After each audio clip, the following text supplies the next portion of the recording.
Gary Krieger says, if dietary fat is more likely to be stored as fat than dietary carbs, why is it that it's easier to lose weight on a keto diet than a higher carb diet, assuming isocaloric?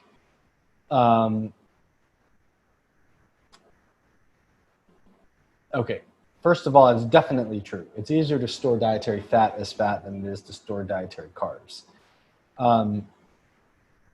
Fat storage is, why is it easier to lose weight on a keto diet than a higher carb diet, assuming isocaloric?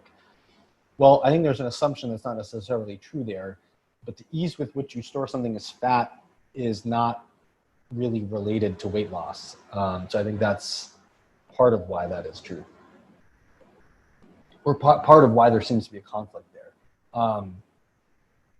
So the implication of the fact that it is easier to store dietary fat as fat than it is to store carbs as fat is that when you eat too many calories from carbs, you will have a lot more fat that is stored as fat because the carbs displaced their use for energy.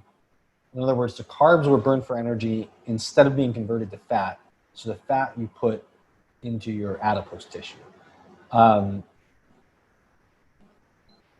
If it was not easier to store fat as fat than to store carbs as fat, then you would expect to have, like, under all conditions, sort of a general mix of, like, if you ate more carbs, you would, like, let's say you had your excess calories were 80% carbs, 20% fat, you would expect that your adipose tissue would reflect 80% fat that has been synthesized from carbohydrate, 20% fat that has been taken from dietary fat. And it doesn't work like that at all. If you eat excess calories, 80% carbs, 20% fat, the effect of the carbohydrate will mainly be to be used for energy in place of fat that would have been used for energy and instead is stored as dietary fat.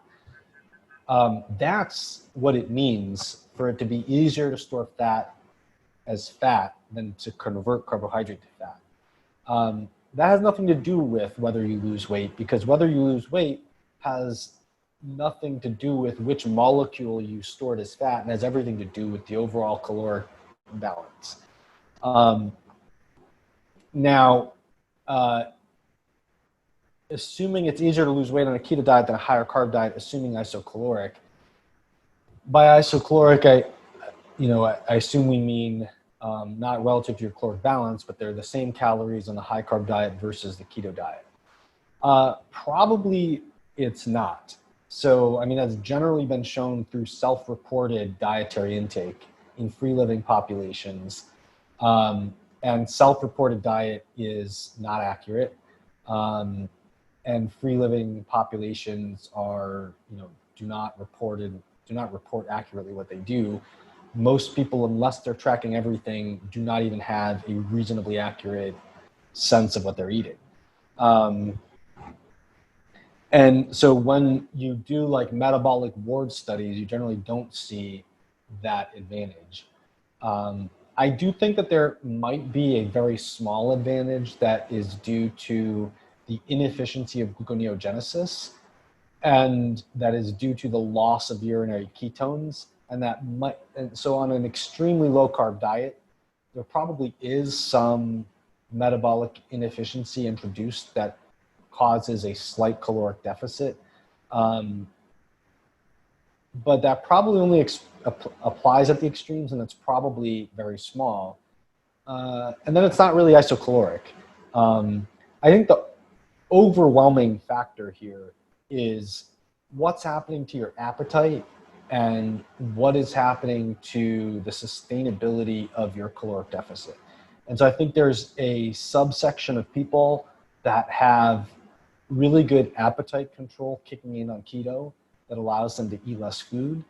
And I think that because of that, it winds up being a more sustainable diet than some other diet that would also introduce a caloric deficit but didn't improve their appetite balance.